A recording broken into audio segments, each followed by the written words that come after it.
beelaan borin kufu kan ilmi naamanis borin kolfu Waaqayyoon geeddartaa barahamtu gadi qabdee tulloota of toltu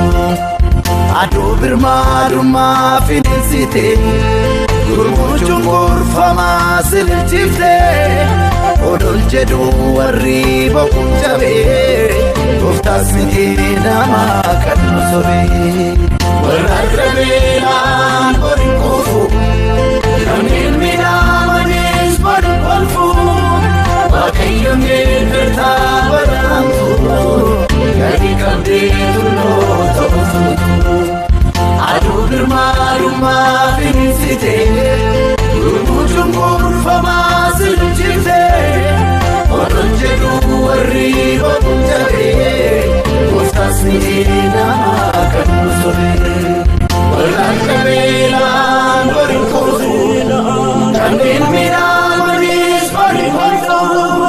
Waaqayyoon geeddartaa barahamtu gadi qabdee tulloota of toltu